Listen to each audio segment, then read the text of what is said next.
Thank you for coming to my presentation about source dependencies in Java.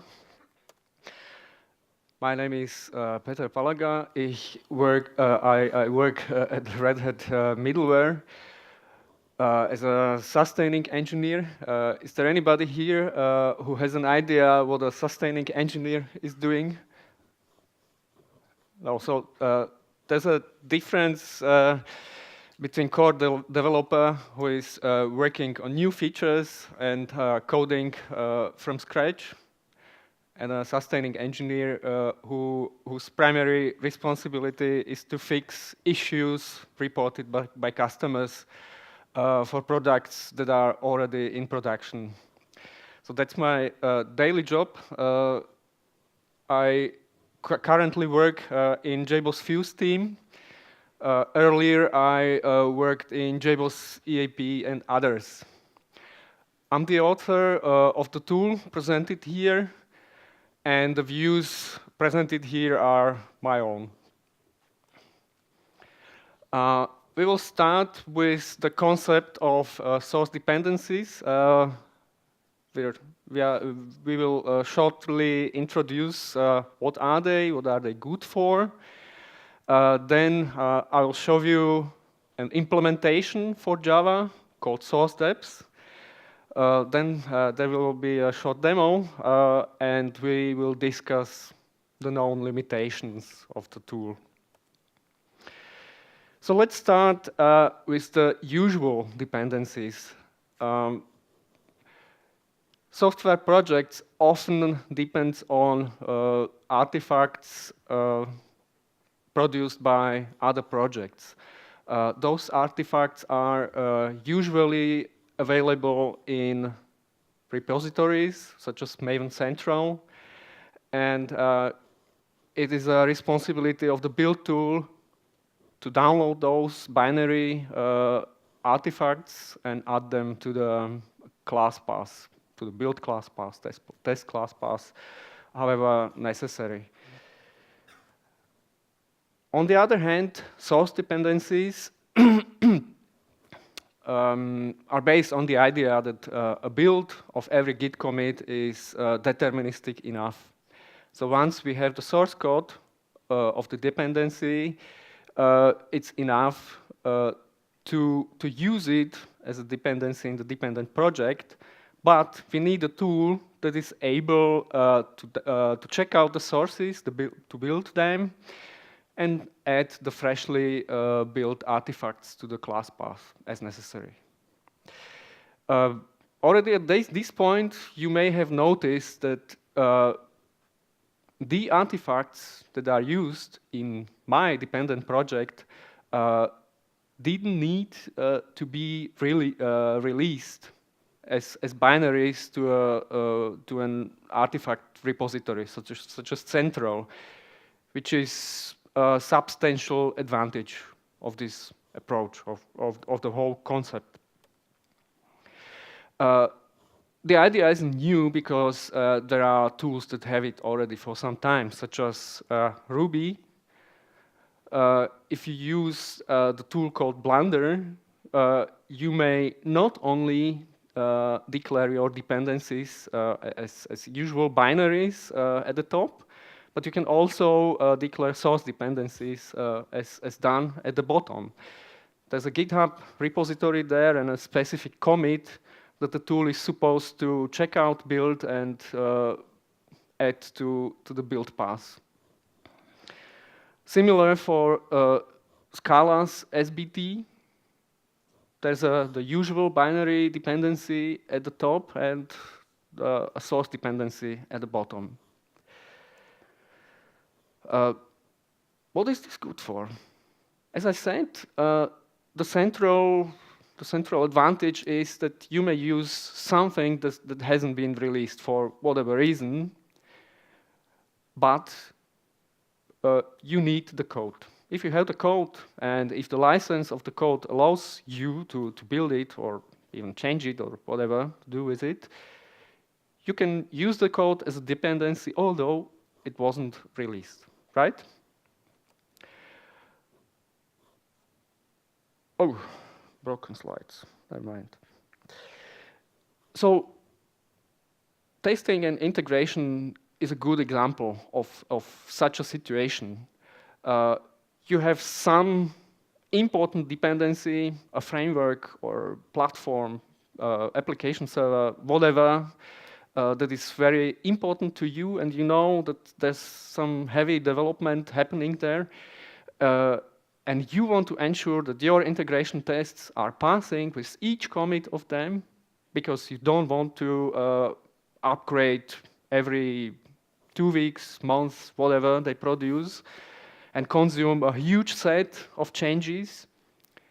You want to ensure that each commit works for you, because you want to find issues early, and you want to shorten your own release cycles so that you are able to deliver the value to your customers faster, right?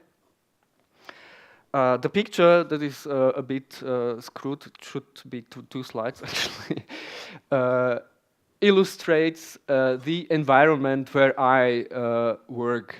That's the graph of components of Wildfly application server. There's like over 100 of components, each of which lives in a separate GitHub repository. Some of them are maintained by us at Red Hat, but some of them are third-party. And for me, as a sustaining engineer, it's often the case that I fix something at the bottom of the hierarchy, and to test, to ensure that the integration tests pass, that they pass on all supported platforms, that all CI jobs pass, right? I'd usually need to wait for releases at all those stages. That would prolong the whole process for me substantially. And instead of that, I may unconfigure the path where my change is passing from the bottom to up, bottom up, and to use the change and the whole artifacts as source dependencies, which simplifies my work substantially. Fixing third-party code is another interesting example. Say for whatever reason, there's a dependency that doesn't release. For example, they release every 2 weeks, or they have other priorities, and so on. So you can just fork their source repository and declare in your own dependent project a source dependency on a specific commit, and the tools take care for every building what's necessary. Similar cases, your dependency is dead altogether. Something like Xalan or Xerxes, maybe seen issues, and there's nobody coming and releasing it anytime in the future. So this is maybe a quick help for you. How is this different from Maven snapshots? When speaking of Maven snapshots, it's always important to differentiate between snapshots built locally and remote snapshots that are pulled from a remote snapshot repository. Snapshots built locally are very practical for day-to-day development, and each of you know them for sure.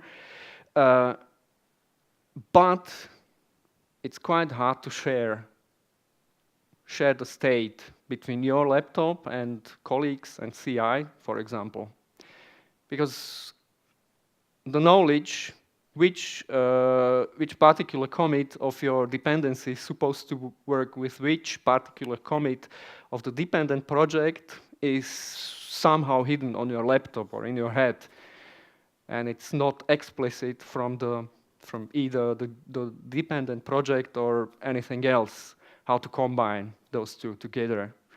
And this is exactly the situation where source dependencies help, because the relationship between the dependent and dependency is explicit. Remote snapshots are evil. Forget about them. Once you enable them, you will never know again what's going on, because remote snapshots are changing target. You never know if the snapshot you have in your current build is the one you have built your own 5 minutes ago, or it's another one that was pulled from a remote snapshot repository 4 minutes ago, and it contains something from your colleague that breaks your build, and you have no chance to figure out why. Okay? It's a moving target because the latest snapshots are the latest, right? And the latest today is not latest 5 minutes later. So this is the reason why building with remote snapshot is not reproducible, and you don't want to do that. And once something breaks, you have no options to revert, to go to the last known working state, because the snapshot is still the last one. Even if you revert to a commit from last year, your build tool will still be wanting to use the last one from today. And that's useless completely, right? Especially when you are maintaining long-living projects in multiple branches, as we do at Red Hat Middleware. We have very long support cycles, for example. They should be always off, that's it. So now, as compared to snapshots, I've said this already, they are reproducible, the reverts work, and they are nice to maintain with either CI or your teammates. And especially as compared to traditional releases, because the releases is the way to go that is recommended by Maven itself, right? You should release often. Sometimes you have no means to persuade your dependency to release on time. So if they don't release, you either have to wait or maybe choose this, right? And if everything is happening inside your organization, you may maybe choose to eliminate the whole machinery needed for those temporary releases that are there only to be able to properly push the whole changes through CI pipelines. Because some of those releases in many companies live only for very short. You release every day, every week, and the release from 2 weeks ago is forgotten already now, and you still need to maintain a huge infrastructure for those things. srcdeps is the implementation of the idea for Java build tools. As I said, it comes from an environment where there are many components that live in separate source repositories and have separate release cycles. It's like 2 years old now, and the implementation for Maven can be held for robust and stable. There's a core library taking care for the common stuff, and thanks to the common library, it was possible to implement the same functionality for Gradle too. And in this way, I'd like to thank GeeCON for choosing this talk, because if they didn't, I would never release the Gradle plugin as I did 2 days ago, shortly before going to bed and coming here to Prague. So thanks again, GeeCON, for accepting this talk. And if anybody of you needs this functionality for under SBT, it should be fairly easy to edit. As I said, SBT has the concept, but if you want interoperability between the dependencies produced by Gradle and Maven, you'd have to use srcdeps core so that it works also for SBT. So how this implementation works? There are three basic ideas that are common for both Maven and Gradle at the moment. First, we coin a convention for version strings so that they're able to express the commit. What is important and what the tool is looking for is the src infix there, and everything what comes after that defines the revision that has to be checked out somehow. Here we are checking out the revision, and there's a git commit ID there. Second, we need to provide some kind of mapping between artifacts and the repositories they are supposed to be built out of. And this mapping lives in the srcdeps YAML file, where you define which artifacts. Here, the JUnit, the green one, that's basically a pattern that is supposed to be matched against individual artifacts during the build. And it's group ID, artifact ID divided by semicolon, and it can contain asterisks to match any string, okay? And there's a Git repository from out of which this should be built. And you may add several Git repositories, and first one where the commit is found will be used.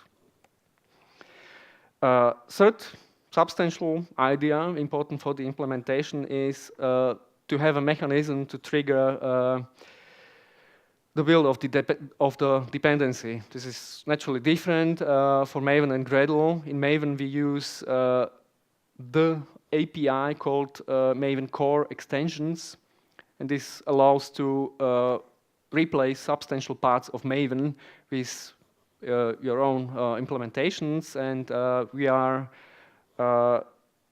having or injecting a special implementation of local Maven repository that intercepts the calls to local Maven repository, and once a version with srt in the version string is found, it's looked up in the mapping, the sources are checked out, and it's built, so to say, during the lookup. In Gradle, it's a bit different. We just scan the dependencies of the build model, in the after evaluate phase.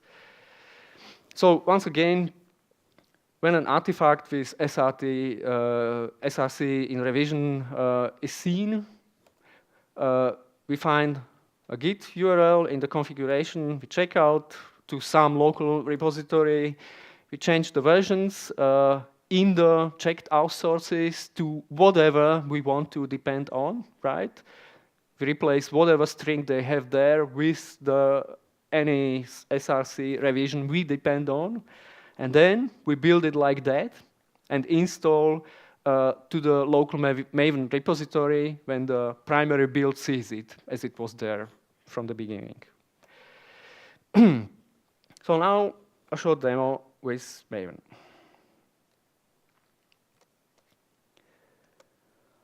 Let's have a simple project that consists of just two classes. The class demo says hello, and the class demo tests that the demo class said hello world. This is tedious.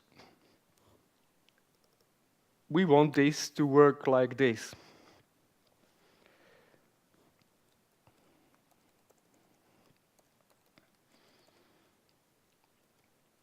And we don't want this literal to be here. How can we do it? We change the sources of JUnit.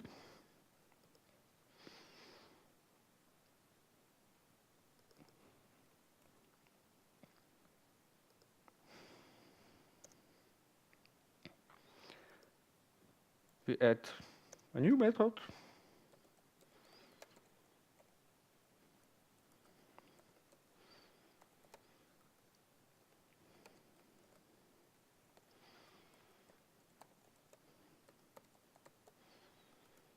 That will do exactly what we want.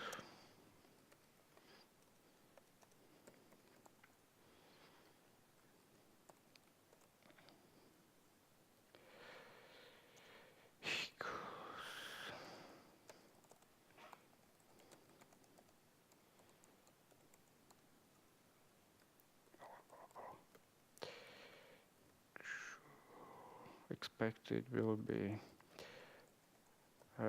GeeCON with exclamation. Actual. Yeah? Now, commit.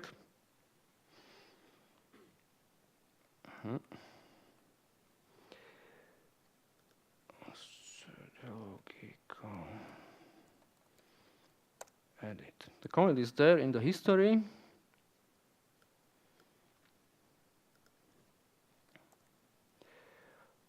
And the commit ID is this one. Now we go to the dependent projects POM XML and change this to a source dependency. src revision this. Oh, no, this. Okay. Now we need to add the configuration so that the Maven build knows how to build this. How do we do it? There's a Maven plugin that's able to initialize your configuration based on the existing POM XML. So I'll revert this for a moment so that the build is not fooled by a non-existing version. I should have run the initializer before this.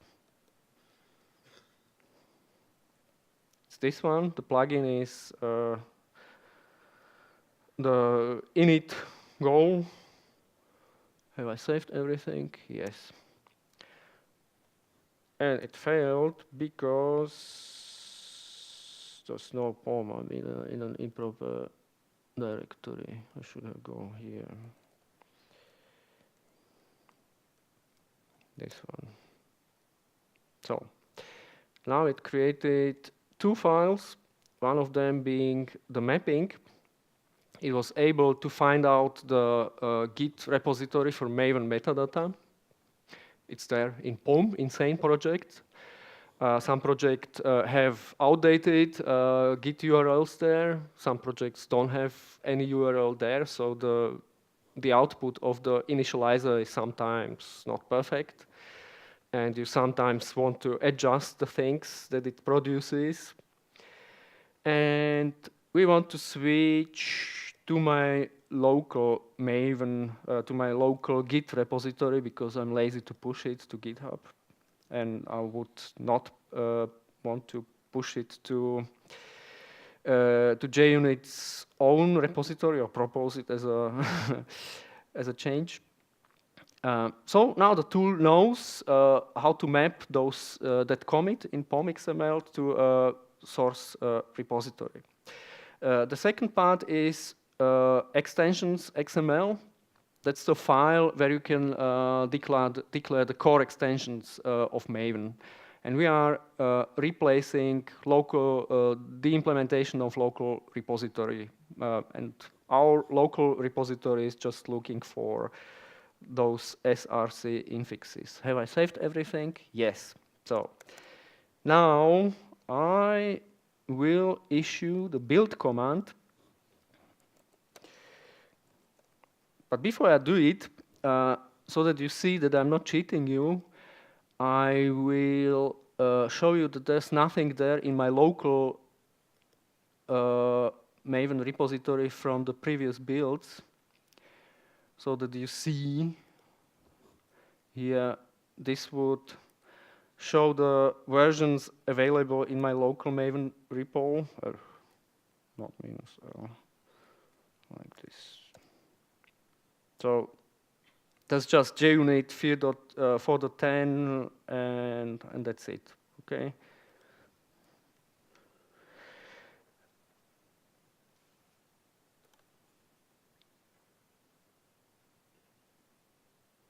I can build it now.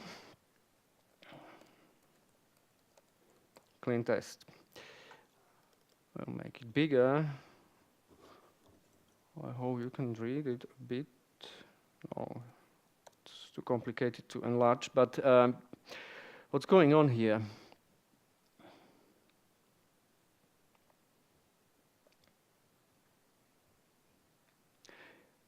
It hasn't built a dependency because it's probably still there. I haven't deleted. So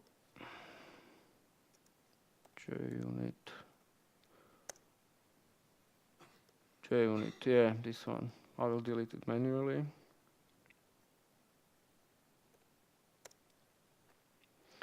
Let's build it once again.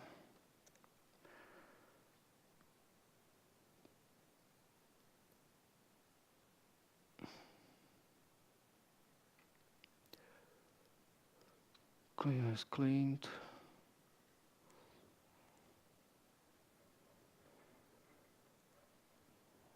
Oh, no. It doesn't work because I reverted it here. And we have to go back with this one. Sorry. So now we have the source revision there. It's not in my local Maven repo. And when I build it, you see that it's checking out the sources and building JUnit on the background, and that it is installing it locally. It hasn't succeeded because we still have in our test, we still have a class that's returning hello world. So now, when I change the class under test to hello GeeCON, it should pass. Okay, any question about this? No.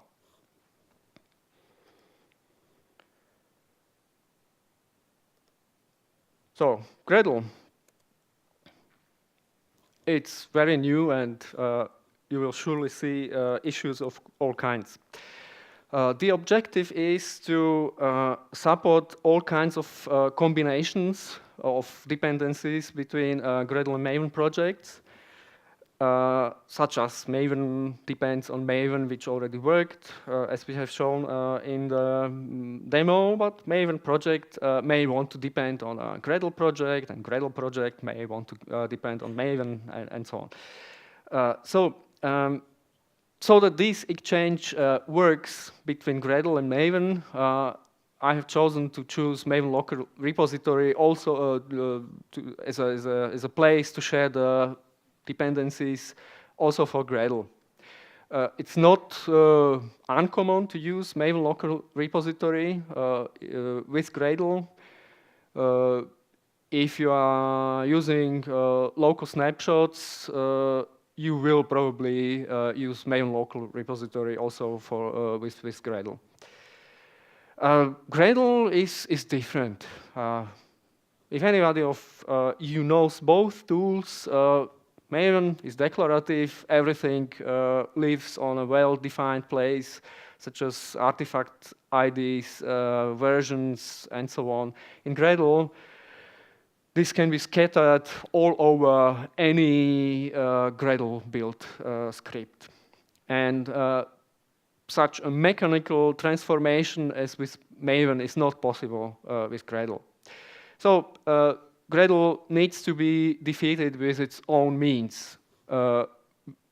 Although we may not change the build scripts, transform them before building, we are able to inject a piece of script that transforms the build model in such a way that we need. We particularly need to change the version to whatever version we want to depend on. And we also want to add the Maven plugin so that Gradle is able to install to Maven local repository. This is the default used by srcdeps, and you have the option to override this default in your srcdeps YAML file if you need to do something special, which I think is a very nice option. Because, as I said, this is very new and this is not tested with many Gradle projects. I tested this with Mockito, for example, which is especially complicated as for Gradle setup, and it worked. But you may find a situation where this is not enough and you want to do something special, and you can. Now, the Gradle demo. It will not be any kind of coding there. I'll just show you what the configuration looks like. Here's a Gradle project that depends on some stupid hello greeter of my own. It's not any third-party library. And hello greeter happens to live in a Gradle project. So the dependency needs to be built with Gradle, and there's actually nothing special you see in the srcdeps YAML file. You still show here that this group ID should be built out of this repository. And the fact that it's Gradle is hidden somewhere under the hood. You need to know it only if this doesn't work for you, and you need to add additional options to do something special, such as transform the build model. And that's actually it. No, that's not it. Here in the build file, you need to add the Gradle plugin so that it scans your dependencies at runtime. The dependency is here that needs to be built. And all other things here that are commented are just the usual technical stuff of Gradle. Important is to apply the plugin and declare the source dependency. Everything else should work, hopefully. Okay? That was how it works with Gradle.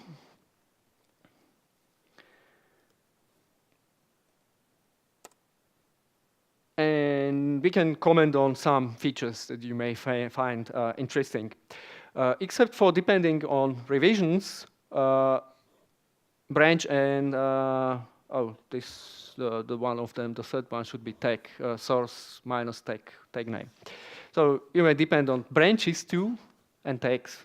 Depending on branches is similar as depending on Maven snapshots, because it's moving target. And you probably don't want to do that unless it's a well-controlled environment where you know what's going on and you know what you are doing. It's important to notice that Maven source dependencies work for any kind of dependency, including parent, including BOM imports, and including plugins. So you actually may have a source dependency on your own very custom plugin that you are lazy to release because nobody except for you is interested in it. And your build can build the plugin during the build time. It's like scripting, actually. So in Gradle, the scope is probably more limited. I don't know, because I have tested it only for compile and test dependencies. I haven't checked if it works for plugins, but I don't think so, because the execution after evaluate is quite late, and at that point I think many plugins are resolved already.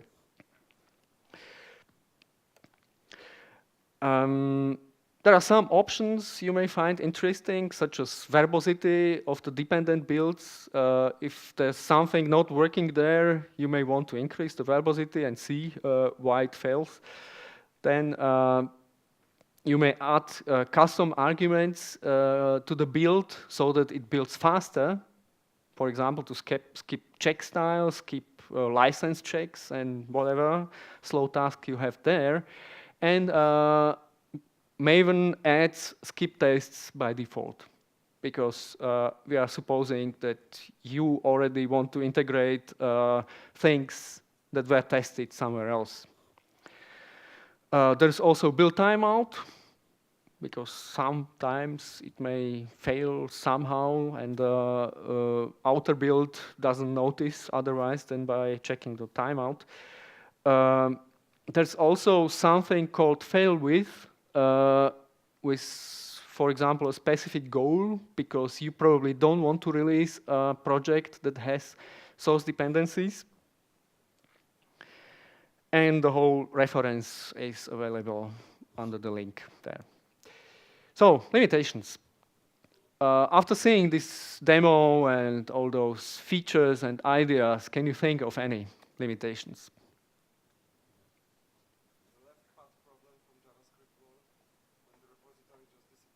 Yes, very well. Another? No one. So, tools that are uninformed about source depths will see the source dependencies as non-existent, right? This may be a problem for you, maybe not. It's only Git supported at the moment, but theoretically it's quite easy to add others. Gradle support is new, and others are missing altogether. Maven is stable, okay? So, and now, as you said, however immutable the Git commits are, the whole repos may disappear, and history may be overwritten. If you want to be safe, you should clone and use your own mirrors or forks, okay? So, build reproducibility. This is a very interesting idea, a very interesting problem area. And the problem is that the jars and vars built by you and me or on the same machine at two different occasions will not be the same. And the same means bitwise the same, right? They will not have the same hash when you build it. This is not a source depth specific problem. This is a general problem in Maven. There are people trying to address it somehow. And it has several sources of inequality and differences. So in the first place, that's the build tool version, Java version, that can be mitigated somehow when you use Enforcer and Maven wrapper. Then if your build is using some kind of environment and time-dependent inputs, which is the default by the assembly plugin and jar plugin and so on, they are adding to manifest the username of the builder and the current date, I think. So you can eliminate this manually in a project that you have under control, which is not possible everywhere, and which is the most important thing that is not easy to overcome, is that the zip specification requires the entries to be timestamped, and the assembly plugin and jar plugin are doing it. And you need a manual hack to overcome this if you really want binarily reproducible builds. And this is actually something out of the scope of source depths. Current Maven and Gradle are not able to do it, and that's why source depths has no ambition to do it, okay? And it's why I'm saying this, because this is a common argument against using source dependencies. Because once you publish something as a binary to a artifact repository, it's there, and every time it's pulled by a dependent project, it's the same. It's binarily the same artifact, right? It was built once, and it will stay the same every time. But once you switch to source dependencies, which are built locally by the dependent projects, two instances of the build on two machines or at a different time may use binarily different artifacts, which may be a problem and which typically will not be a problem in scenarios that I named at the beginning. Okay? You need to be aware. And there's another similar project problem area that stems from from how srcdeps works. It's the clash of the build definition. You may have two projects on your laptop that define the build of the dependency a bit differently because they are passing a different profile, a different build argument. And that's why the projects maybe want something slightly different out of the same commit. And as srcdeps works now, only the first will succeed, and the second is just pulling the result of the first build that doesn't use the definition the second one wants. Okay? Just need to be aware of this. As long as you are using defaults, no special arguments, this is not a real problem. So, should you release a project having source dependencies? No, never, because you break the build for your dependencies. You break the build of projects that depends on your project. Should you go to production with source dependencies? Actually, why not? But everything you deliver in your project needs to be there in your deliverable, be it RPM, Docker image, zip, and so on. Everything needs to be there in binary form, right? In such a situation, you may decide to stop having all artifact repositories and push to production out of a pipeline that uses srcdeps. That was it, actually. There are just two things you should please remember out of this presentation. There's a tool called srcdeps that implements source dependencies for Java. And you have seen how it works. That's my Twitter handle down there. I'll post the slides on my Twitter account in short. If you have questions now, we have like 6 minutes.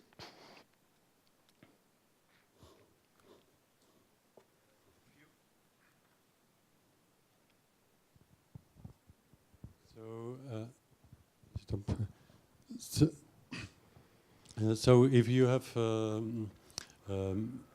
more than one project that is dependent on something what I want to fix, how do you solve the problem that I have to copy the Git hash to all of these dependent projects? If it is one, it's easy to write it in the Maven POM or somewhere. But if I'm trying to fix some library which is something basic, then I have to copy it in all the dependent projects. So it's, so to say, a problem out of the scope of srcdeps. If your dependency produces a new release, it's the same situation. You have to fix all dependent projects which are interested in consuming the change. And that's, I see this as an advantage, that you have full control of your dependencies. You choose which state of the dependency you consume. And you may go forth and back. Every revert will work. Yeah, you are right, but for example, we can use in Gradle dependency locking or something like that. I'm using the plus sign and always the latest version. And with if I'm doing the release, I use the dependency locking plugin, which determines with exact versions. So this will not work with the plus probably sign. will not. And this is new information for me that something like this exists in Gradle. Thank you. Other questions? If the Does this protection against releasing source code with source dependencies work in Gradle too? No. The question was if the protection against releasing with source dependencies works in Gradle too, and the answer is no. How many levels do you typically use with the source dependencies? Your question is probably how exactly do I propagate if I fix something here, over there, to the top. It depends how the dependency resolution works at the top. In Maven, if you really use dependency management at the top, it's quite good possible that it's enough to declare the version of the dependency of the bottom projects over there, and you may run the integration tests there. But it depends if you don't use some packaged, some meta packages, something like wars that already contain jars inside. And it's if you are producing var at this level of a jar from this level, you have to change it here also. So, but if that one is consuming the jar directly, so to say, it's enough to declare the version over there.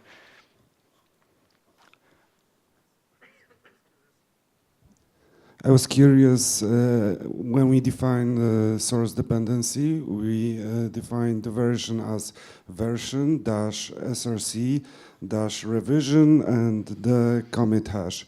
So what's the meaning of the version? Does it have any meaning? That's a very good question that comes regularly during this talk. And the answer is it has no significance at all. It has only significance for the build tool that maybe wants to order and choose the newest one, which Gradle is doing and Maven is not doing. That's the answer.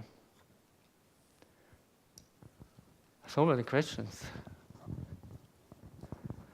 Hey, I would like to ask if you specify the branch there and you build it once and then somebody commits to the branch and then you build it second times, does it pull the latest changes? It should, and I don't know if it's tested. Okay. And second question, so on the main project, you support Gradle and Maven, but on the dependency projects, what kind of project is possible to build? As I said, the ambition is to support all combinations. There was a slide somewhere. This one. So at the moment, we have support for Gradle and Maven, and you can depend in all directions. Oh, sorry. Yeah, thanks. More questions? No one? Thank you very much.